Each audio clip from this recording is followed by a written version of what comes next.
Wanita hari ini.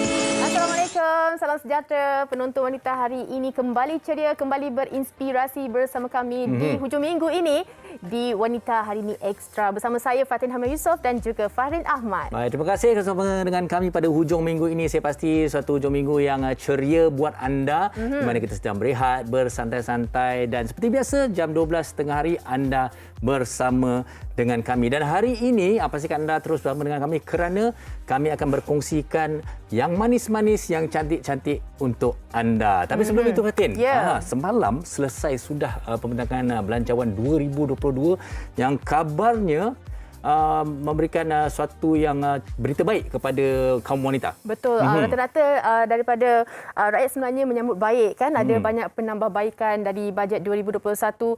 Untuk 2022 banyak sebenarnya kelonggaran dan juga kelebihan yang diberikan kepada kaum wanita ni. Kalau kita tahu antara dia punya tema bajet untuk 2022 Keluarga Malaysia Makmur Sejahtera yang mana rata-rata menyambut baik dengan banyak peluang yang diberikan untuk wanita khususnya. Betul. Dari segi salah satunya saya tertarik dengan jawatan pengarah di Nampak betapa istimewanya wanita tu. Ini. Okey. Baik, bersama dengan kita untuk memperincikan lebih lanjut tentang belanjawan yang dibentangkan semalam adalah Profesor Dr. Dayang Anita Abdul Aziz yang merupakan seorang pengarah Pusat Kepimpinan Wanita Tun Fatimah Hashim UKM. Assalamualaikum Prof. Waalaikumsalam Cik Fatin dan Cik Fahrin. Alhamdulillah kita dengar jelas. Baik Prof, kita nak mulakan dengan soalan kita ni untuk Belanjawan 2022. Bagaimana sebenarnya Prof melihat secara keseluruhannya untuk wanita ni Prof? Baik. Berbanyak terima kasih atas jemputan. Tentunya kita excited bila Menteri Kewangan menyebut khas peranan wanita dan ramai ahli dan rakyat yang bertepuk tangan gembira dengan semua yang telah kerajaan berikan untuk kita dan kita bersyukur Tetapi saya kena sebutlah sebagai pengarah pusat kepimpinan apa yang staringly kita dapati mungkin apa yang diberikan tu bagus tetapi kita boleh buat lebih baik lagi Cik Fahrin dan Cik Fatin saya melihat bahawa rancangan Malaysia ke-12 ni masih lagi macam rancangan Malaysia yang sebelum ni iaitu dia tidak melihat melalui lensa gender wanita Jadi wanita ni diletakkan dalam satu kelompok yang macam dululah kita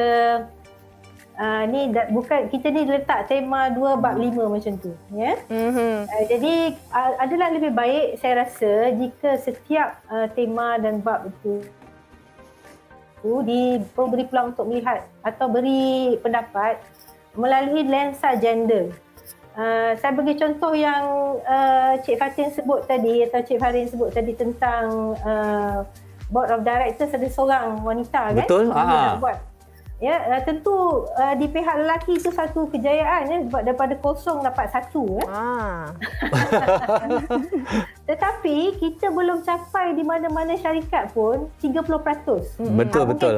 Saya silap semalam saya ada baca Standard Chartered Bank. This is the first bank di Malaysia yang mencapai gender equality. Jadi tahniah kepada Standard Chartered Bank Jadi maksud saya mungkin di pihak layperson itu satu perkembangan yang bagus iaitu dikendaki satu board of directors untuk company yang besar ada satu daripada semua tu satu wanita. Tapi bila ada satu wanita dalam posisi itu, adakah mereka boleh membuat keputusan? Tapi sekurang-kurangnya Prof dia dah ada suara wanita di situ. Di peringkat Cik Fahrin akan cakap macam tu kan? Ya, betul. Definitely is a start kita berthankful is a start. Tetapi ini dah tahun 2021 dan kita juga dah masuk tahun 2022 dan kita berada di rancangan Malaysia ke-12 Jadi of all the goods yang kerajaan bagi tu yang saya berterima kasih sangat ialah contohnya ada geran sebanyak 5 juta dibagi pada Yayasan Kepimpinan Wanita. Pusat Kepimpinan Wanita Tun Fatimah Hashim pun akan berkolaborasi menandatangani MOU dengan Yayasan Kepimpinan. I think this is a good move. This is definitely a good move Tetapi dalam bidang kesihatan contohnya kita tahu di zaman COVID hari itu, di zaman COVID sekarang ni yang paling terkesan ialah yang menyumbang kepada perkhidmatan COVID tu semua faham kan 70% adalah wanita ya. Betul. Jadi penekanan kepada wanita tu sepatutnya dari lensa kesihatan contohnya kita terus jangan kita segregate dalam tema 2 bab 5 begitu saja. Jadi maksudnya kita adakan hopefully Cik Farin dan Cik Fatin kerajaan bersetuju kalau kita adakan bab gandengan ya. Ini bukan idea saya sebenarnya. Kalau mungkin untuk makluman saya juga adalah dalam jawatankuasa pengurusan NCWO ya. Ini yang dipertua NCWO dah 2 kali sebut ya. Profesor Emerita dan Sri Sharifah dah 2 kali sebut masa webinar pre-budget. Saya thankful kali ni ya kerajaan telah bagi pre-budget which is very good. Jadi kita dah dapat melihat dengan lebih detail dan bagi komen ya.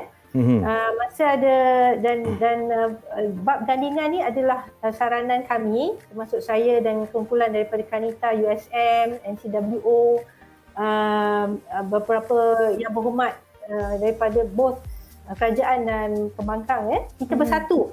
Kita rasa untuk membantu kerajaan melihat semula bajet ini daripada lensa wanita supaya tak tertinggal dan kita boleh adakan bab gandingan. Okey.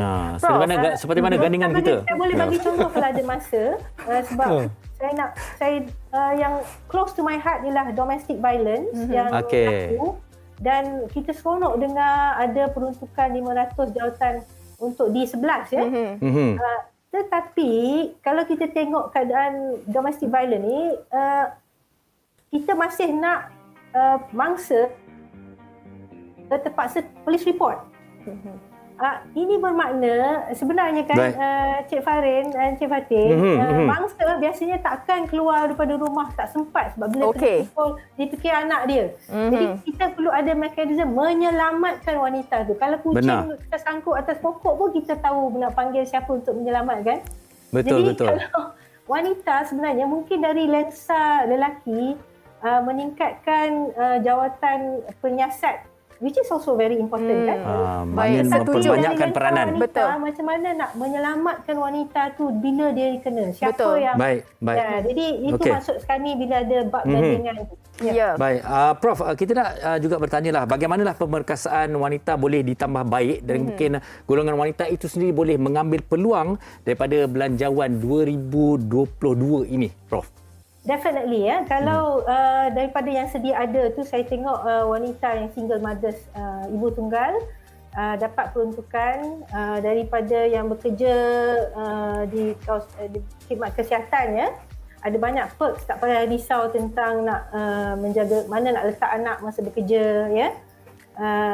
Counselling akibat stres daripada COVID ni.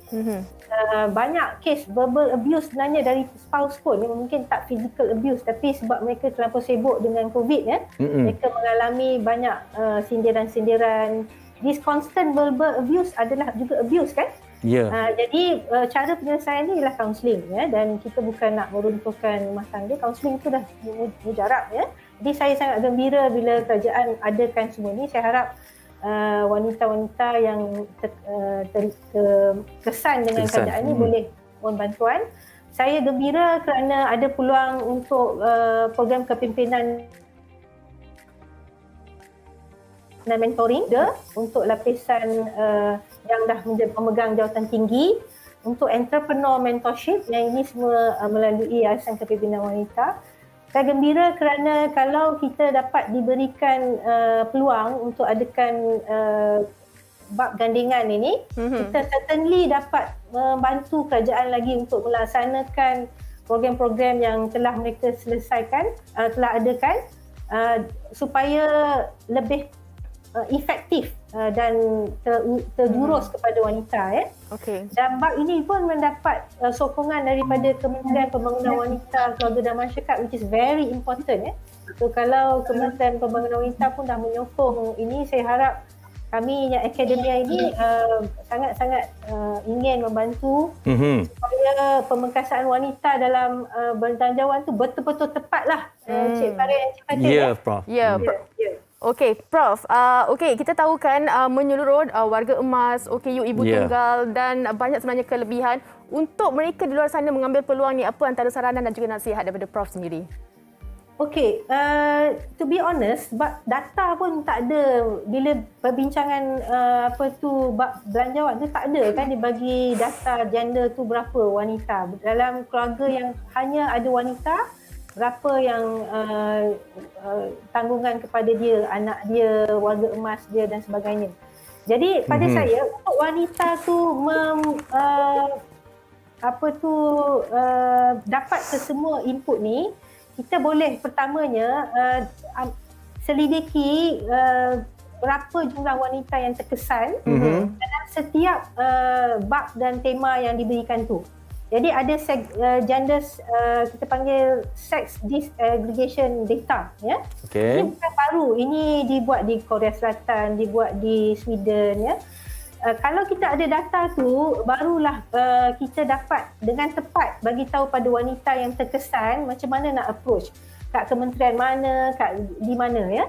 Jadi setakat ini it sounds very positive dan kita boleh bantu lagi rakyat, ya. Jadi katakan saya ini adalah seorang ibu tunggal yang terkesan disebab COVID, perniagaan saya terjejas. Saya tidak perlu buka tema, saya sebenarnya apa. Saya jadi saya ada terjurus kan, saya punya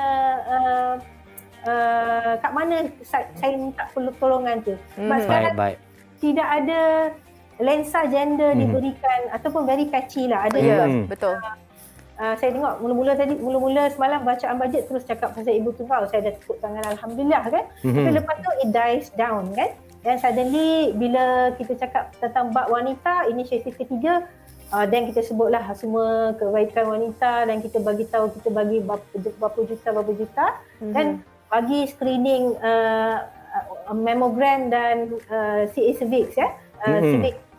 Jadi that cannot be the way kita lihat bajet ni setiap kali kan. It has to change supaya melalui lensa gender tu baru kita lebih berkesan. Baik. Itu harapan saya rasa kali ni banyak pembaharuan sebab ada pra-bajet, ada berarti ada simposium parlimen pun. Ya, Prof. Sebelum ni. Okey, baik Prof. Kita nak ucapkan terima kasih sekali lagi kepada Profesor Dr. Dayang Anita Abdul Aziz kerana bersama dengan kita pada hari ini serba ringkas, serba padat tapi telah banyak berkongsi dengan kita tentang fakta-fakta penting belanjawan di 2022 khusus untuk wanita. Terima kasih sekali lagi Prof. Terima kasih Prof. Assalamualaikum. Jaga diri. Terima kasih. Saya harap apa yang saya cakapnya adalah bermanfaat dan bernas dan tak memudaratkan pada pendengar. Terbaik Prof. Terima kasih banyak. Assalamualaikum. Assalamualaikum. Assalamualaikum warahmatullahi wabarakatuh. Okey. Itu antara sudut pandang daripada Prof sendirilah.